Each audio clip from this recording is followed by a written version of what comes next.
Character, the moral and mental qualities distinctive to an individual. True character is on display when one is given an opportunity to react to a given situation. How will you react?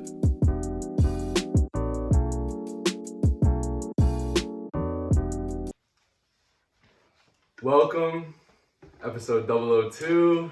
I'm your host, Bradley, and we're back with the XbyxPodcast. Super excited to have another special guest in the building. This has been long overdue, but we brought in another real one, and I want to introduce to the podcast my good friend Joel Clarke. It's good, skate. Yes, skate boy. We're gonna get into that and everything. Quick background on Joel. You know, he's entrepreneur for years now. I'm not even gonna get into how many years, but just know lemonade stands. He was doing it. He was doing it very early, and he inspires me to keep going. And he's growing his following every day, pushing his products out. So, thank you, Joel, for being here. No doubt, my guy. Appreciate it, bro. Appreciate it. So let's hop right into it, bro. Let's run it up. So, I had to pick you. You know, you fit the description of what we're looking for. We're looking for people that are, you know, trying to move away from that 9-to-5 mold. Exactly. You know, put life into their own hands. And so, Joel, what were things like growing up? Was your family into business? When did business start, you know, coming about for you? Just take me back to the start. To be honest, I don't even know how it even all started, to be honest. Like, I just decided to just get in my bag early, just to understand the game. Right. But, like, my parents didn't influence me to do anything or, like, have any, like, checks to, like, even in my head just to influence me to make that decision. And it was more of my boys. Like, my one church boy is African-Nigerian, big hustler. And he, like, once we started working together, and, like, since I had friends, and, like, a lot of friends, he would, like, basically me and him would just network and just do the thing. He'd be my inside guy. He wouldn't be, like, I'd be the guy going out. He'd be, like, behind the scenes doing stuff. Like, I'd always do, like, you know, way back selling G-Shocks. Oh, my. So, we have to cut in right now because Joel and I went to school together for a few years. And, you know, it's grade 7. You know, one day this guy comes in and he's like, yo, guys, like, you trying to get fresh? Like, for real. He comes in with a bag of G-Shocks. And, you know, I'm not working at the time. I'm young. My parents aren't giving me money for nothing like that. So I'm like, these are for sale? Come on, hook me up, bro. Joel, I must have left school with like 3 of your watches. Thinking I'm getting it. I was out here. So I just want to say shout out to you because you've been getting it. Man, yo, always had a little 1-2 change in my pocket, bro. That was the thing. That's what started my flex. That, flipping those, and then after that, it was just like unlocking phones, that, all this stupid shit, man. Like, there's always money to be made somehow, but it's just like the way I have to figure it out. It's just we have to just adapt to it. That's it, man. And that's what it started. And like, my parents had no influence on that. It's just like, I thought of it, did it, went out there. And you had some good people supporting you. Exactly. That saw your vision too. Exactly. And just executed it pretty much. And like, shit just started growing, and then just flipping one bag after the other. And my dad made me help, like, with changing things. So I paid him back whatever profits I made, and I spent that money on McDonald's. Yo, junior check was some Thai sauce. Those are the days, bro. That's where all my money went. Still McD's, bro. Lamers Mall, that shit killed me. But that was a flex back in the day, so. Yes. So, been getting the bag, you know, been after it. And that's what we like to see here. And now we're moving forward, 2020. Exactly. Just take me through your brand, Joel. So, Skb4. Yeah. When did this kind of hit the scene? In business-wise, I know this has kind of been your brand for kind of a long time now. But what made you kind of want to go into the clothing industry and maybe even in the fashion world? how did this all get going? To be honest, it all started, I want to say like 2.5 years ago with the sock line, most importantly. That's what, like, I didn't want to drop t-shirts, this, that, and be like everyone else and just be like, oh, here's this, cop that. Mm-hmm. But like when I did... No Gildan t-shirts. Yeah. But yeah, it all started like 2.5 years ago, 2 summers years ago. What was it? I got a demo mock-up from my supplier just for shits, and like he sent me the thing, got the care package, wore them all 1-2 time. But when I wore them to Toronto, that set the tone, like sort of set the bar of like in my mindset. I was like, am I really gonna take this shit serious? And then I was in line at Queen Street Warehouse, you know that spot? Yep. Mm-hmm. And then like I was chilling there, I was wearing my fuck off socks, and like some shorty pulled up. When she was leaving the warehouse, I was in line, and she's like, oh my god, your socks say fuck off. Started videotaping me and shit. I'm like, come on. Yo, honey. In line. In line, bro. While race right before she's about to go in her taxi. I'm just like, that memory's like vivid to me. So I'm like, oh shit, this might be something. So it triggered me. And this is when I was with my hustler boy, my Nigerian boy. That's my church boy. So he's like, yo, this could actually might be a thing. So like, yeah, we just like, brush it off or like, okay, cool. But then that shit was still hitting me in my head. I'm just like, damn, like I'm still taking shots to the head about this shit. Yeah. So then I'm just like there pondering this, that, and then eventually like my boy Paul that I recently met, I want to say 1.5 years ago. Okay. Older head, obvious. Right. No, obviously, but like he's an older head, like 26, 27. He worked in the dispensaries and shit. So like I would order a batch and like I was selling them in dispensaries and thing. And then like you were selling the socks in dispensaries for a little bit. He was moving them. Come on. Yeah.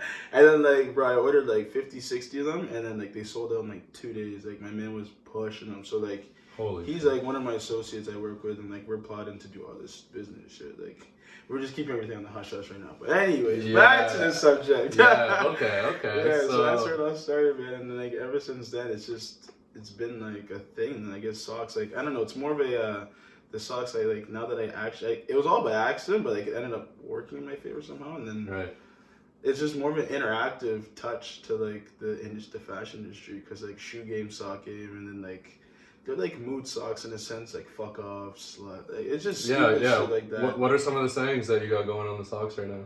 There's hot boy, hot girl with like the Hot Wheels logo and shit, and then we got like leave me alone, just little shit like that. Jesus is king. We getting the religious, but it's gonna be a weird marketing vibe there with like the vulgar and like the religious, but like, you know what? Fuck it.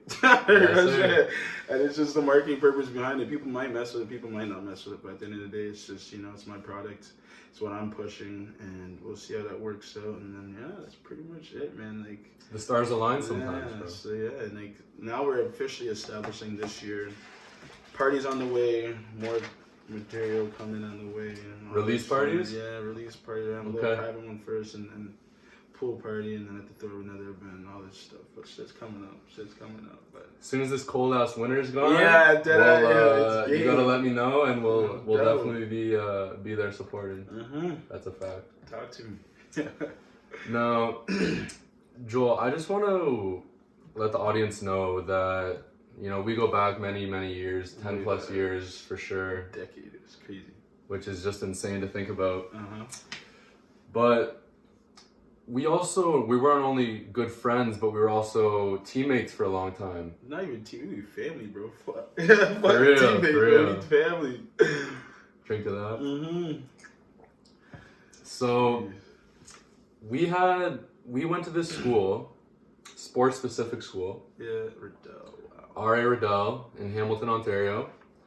And this school was a normal public school, but they also set up separate classes for, we played basketball, but there was also a sports, whatever sport, high level you played.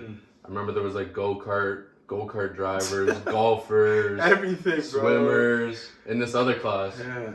So just a couple things on Riddell. What did you take away from that experience?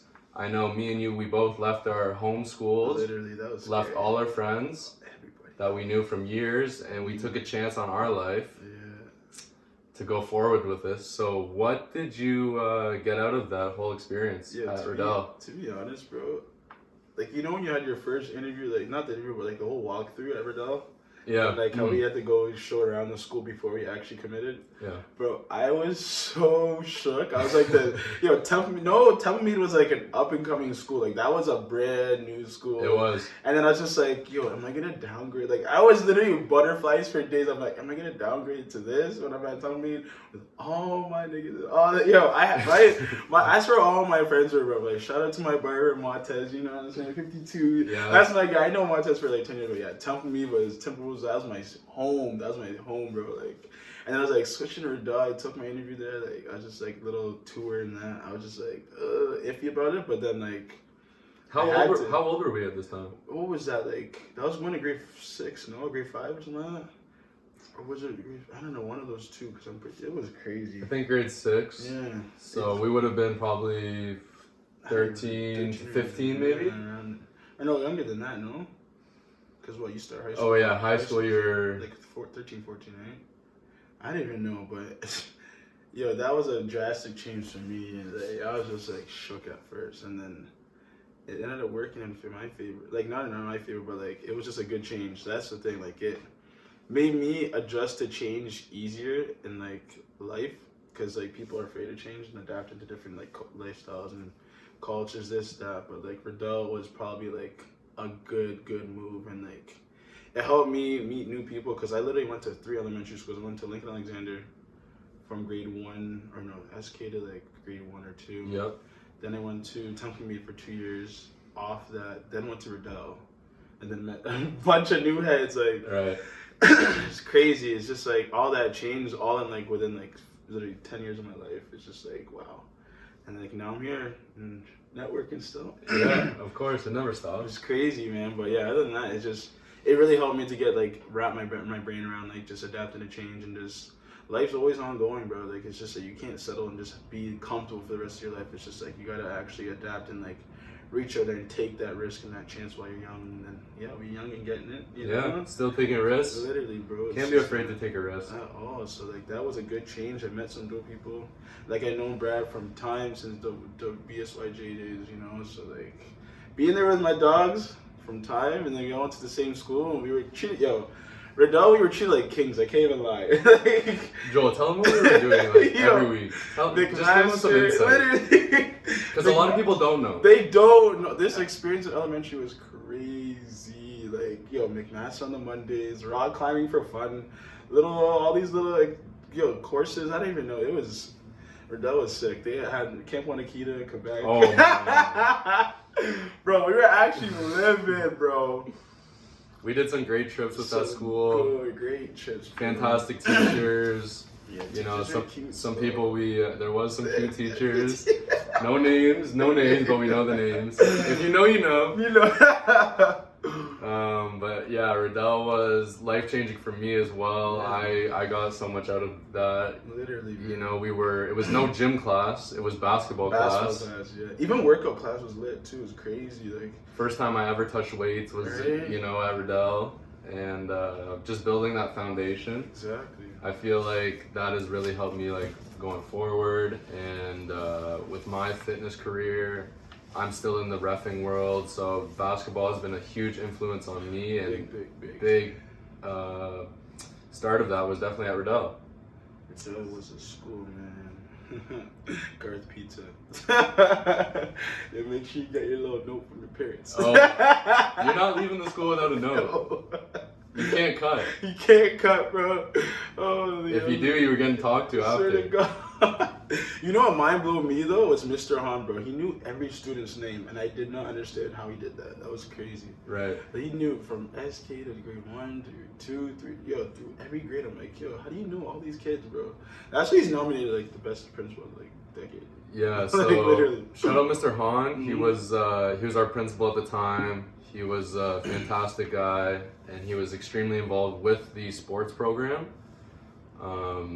And he was passionate to see all of us, keep moving on, succeeding, because he cared, and exactly. And that was really awesome to do that. Good times. Yes. Bro. Now, continuing back to the business, Skateboy. Uh-huh. When did you think that, okay, I can actually make an impact in this industry. Yeah. Where did you see that you could fit in? You saw there was, you know, obviously you used to be big into shoes. Huge. Still are. Yeah. Tell me just, you know, how did the sneaker game have a big influence in getting this all going? Not exactly. I don't know. I was just trying to be simple and different, just to adapt to something, to like be different in the culture, but like at the same way, like I said, simple. But it's nothing too extra at the same time. So it's just like, it's either you mess with it or you don't. If it doesn't flaunt, or like if it doesn't show, I don't know. It just happened to happen, and I don't know. Like, So you're saying you have haters? Maybe. Who There's knows? some haters right now. There might be 1, 2 out there, but you know, you just gotta allow it.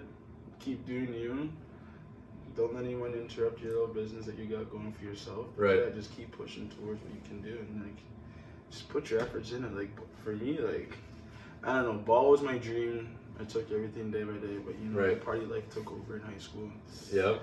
Anyways, besides that, guys are getting teed up, but like, yo, it was just like either ball or just like, I don't know what else. I didn't really have anything planned for my future, and I just literally just kept pushing myself to like limits I couldn't touch in regards to like building knowledge. Yeah, building knowledge, this, that, and just like, yeah, ball was like my main dream, and then AI was my influencer for that. And then, I don't know. Shout out the GOAT, Iverson.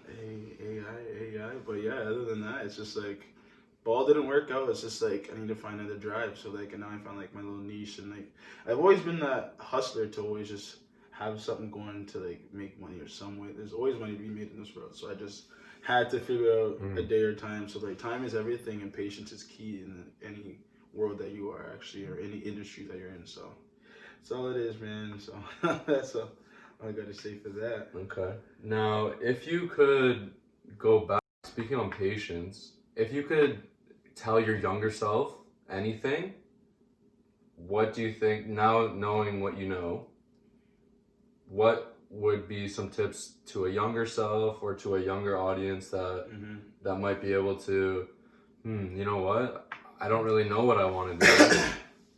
How did you keep pushing forward? Honestly, I just took it day by day. People suffer all this anxiety stuff, but like, honestly, it's just patience, put your mind to it, self-doubt. It's always you against yourself at the same time, and it's just like, if it's you against yourself, then you got your friends either talking all that hot shit or not, but like, you never know. You always got haters, but it's always like, you have nothing to prove. It's just a matter of just proving to yourself.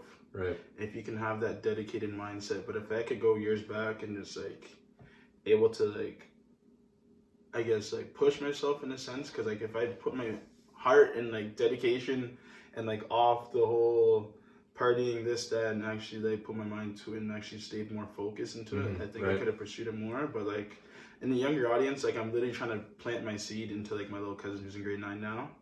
Shout out to my boy Ethan. All right. So yeah, he's at BR. So like, good. I'm trying to make him have that mindset, that king mindset, to be like, yo, you're on top. You're gonna be the man soon. Right. But this is gonna take patience and time and dedication and efforts, bro. Like, that's where I'm gonna plant my seed right there. So like, once I have the younger audience, I want to stay relevant in all audiences, whether it's babies, elementary, you know, high school kids, my age, and then like even the older heads. That's why I'm trying to like stay relevant. And like, that's my vision for everything. So like, if I could stay relevant in all ages and like keep pushing my brand and like other stuff that's going to be implemented into it in the future, it's not even just apparel. It's just more of like a mindset and just even financial stuff that's I'm trying to adapt to like within the next 1-2 years. And then just like investing, this, that, helping like college kids, whatever it may be, just to help them have the mindset to save money, this, that, and like, there's just a bunch of stuff I have in mind just to do, but it's just like, this is the foundation. Yes. This is where I want to build it. This is where I want to go up, and like, this is like where it's gonna make me plant my seed to get like a little bit of freedom for like the 9 to 5, you know. So I love that. Shout out the 905. You know, we're grinding out here, and we're looking to, of course, expand globally, give our knowledge and wisdom to the rest of the world. No doubt. And I think that's part of the problem, you know, not just with our area, but I think people just, you know, their ego is too big. Too big. And they won't let themselves be humiliated almost.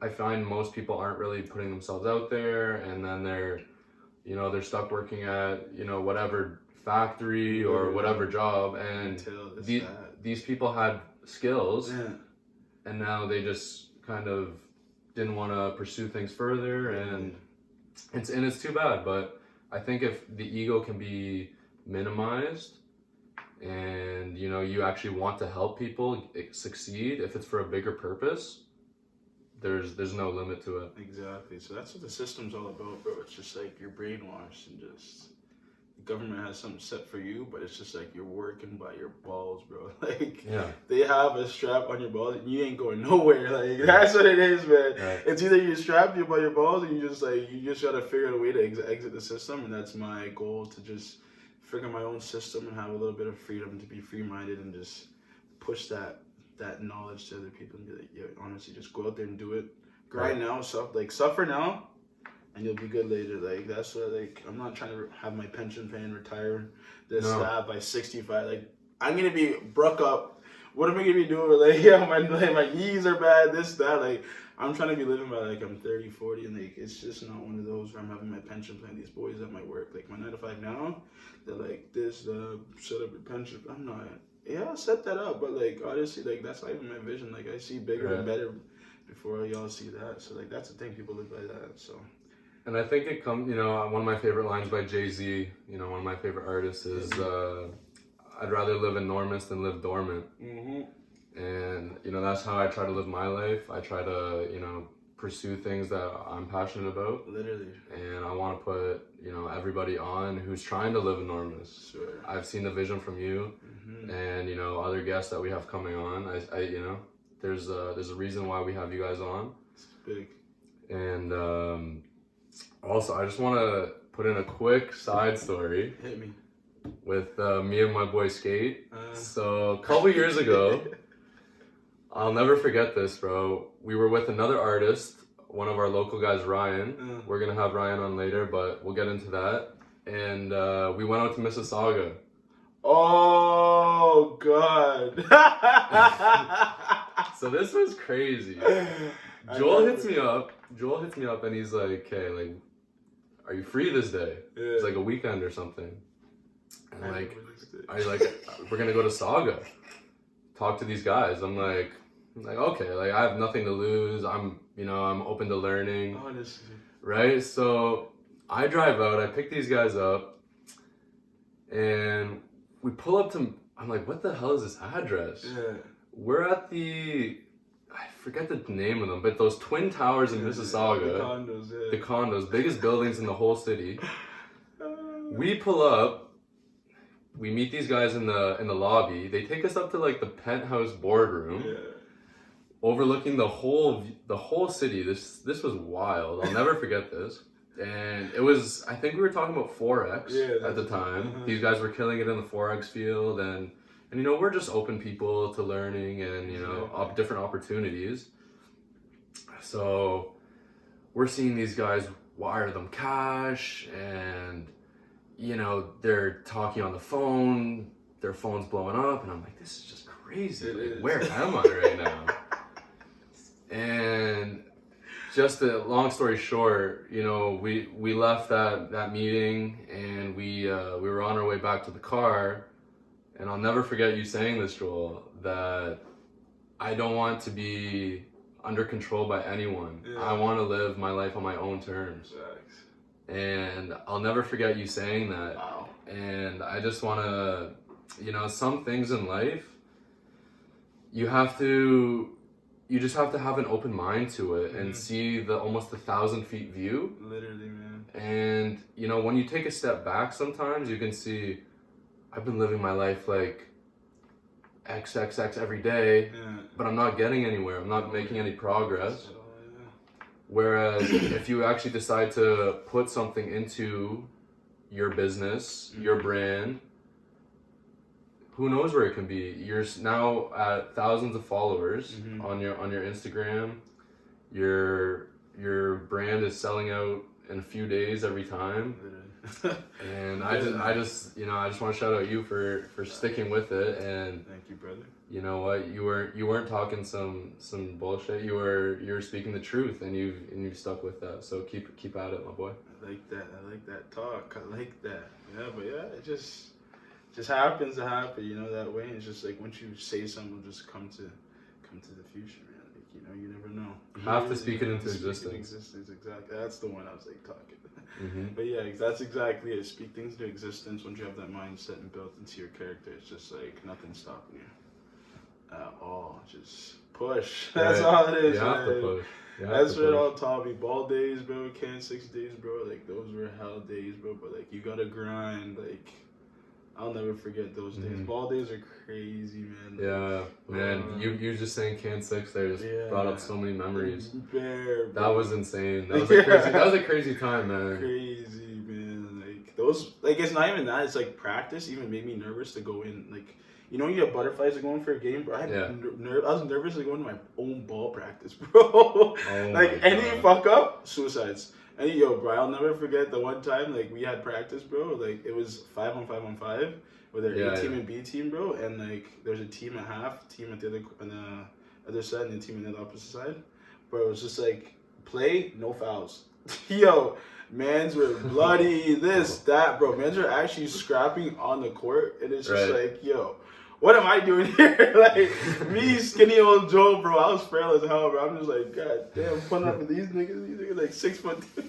Those are some big boys on the team. It was scary, bro, but yeah, that's what even taught me to like have the heart to grind and just push myself to abilities you can't even like imagine. That's the thing, bro. When people don't have the vision and don't have it right in front of them, they're afraid to like actually reach out for it. And that's the thing that taught me in that whole like literally like decade pretty much when I was younger, and just be able to just push myself to limits and boundaries that I can't really numb here. Yeah. You know, toughen it out. It's just not easy. Being an entrepreneur is not easy at all, man. It's not. And that's what people think too. Yeah. You know, they think, oh, you know, they do all this, but it takes time. It takes effort. And the process is crazy. And the process is crazy, but it's all worth it at the end of the day. If your mental's there, then you're already built for that stuff, bro. So that's all it is. It's good though. Now, Joel, just before I let you go, I just want to know what's up for you in the future. What's coming for the brand? Where do you see things going? Do you want to, you know, is it a keep it local? You said you want to start to put people on. Where do you want to take things in the next 5 years? Probably in the next 5 years, I'm looking to just really push the brand. Maybe just get my boys to run it eventually, because I do want to do some other stuff in terms of that, like opening up other businesses. So this is definitely, like I said, the foundation of Skb4. So this pretty much just gives you an eye opener of what I'm trying to do and what like the brand is trying to be pushed for. But like, yeah, I sell socks, but it's going to be more than just socks, and just going to be able to just influence and just impact other kids, or like just all generations pretty much, in a sense, hopefully, which I'm trying to push for probably in the next couple of years. But eventually just look to just reach out and just do other things, and just do things that are like not in my comfort zone, and just it's just the brand's going to be touching some different things in the next few years, and just parties, this, that, events, whether it may be like turn up parties, you know, mentor things, public speaking, anything it could be like. But like once things adapt, or not adapt, but I mean like hit its peak, it's just like more doors open to the different opportunities. Like this is an opportunity I'm having with you, and like I'm very thankful that I had this opportunity, even like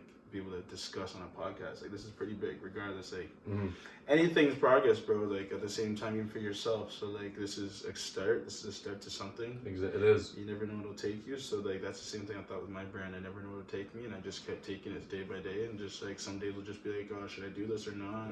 Right. But it's just it's always you against yourself. So it's always just you gotta push and just keep looking to expand. Just do your thing and just push yourself to abilities you can. Just so you didn't see that was in the vision, and then you know, just patience and timing, and then once everything falls into place, it's just like, wow. Toronto Fashion Show on the way. Don't sleep. My boy's going to be on the runway, coming out after Jerry Lorenzo, bowing, wait on it. Don't sleep on my boy at all. I can't even lie. But yeah, I might be running a fashion show this year, low key, so for the line and all that. So you guys, that might be for my birthday, so I'll keep you guys in tune for that, but that's a little surprise. Now, Joel, where can the people find you on social? Do you have, you know, are you on Twitter, IG? Just let them know. I'm gonna put everything in the bio down low. But for the podcast listeners that won't see the description at like YouTube will, where can they get a hold of you? So yeah, I'll just be on Instagram. You can follow the business account. I really don't care about my personal. You can follow that, but the business one is Skb4. That's SKBFOUR, or you can just type in 444K. You'll see the logo there. And then my personal is Skateboy with 2 E's, BOY 4, and that's me on IG. Don't have no Twitter. Never really got into it. Yeah. And then that's pretty much it. And just Instagram. That's it. So, you know what? There's so much opportunity with Instagram, and it's a good platform. You can run ads, against the age groups that you're looking for. The and Instagram's crazy. I be talking sometimes, and then the next thing I know, I'm seeing all this on my feed. And I'm like, you know what? You just got to use this to your advantage. Yeah. It's nothing wrong with that.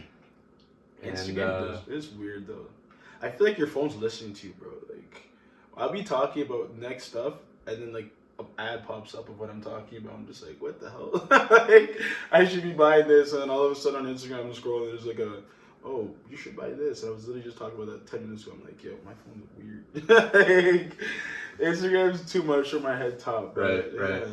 And I guess that sums it up. Yeah. But yeah, you can follow the gram, this, that, all that mean.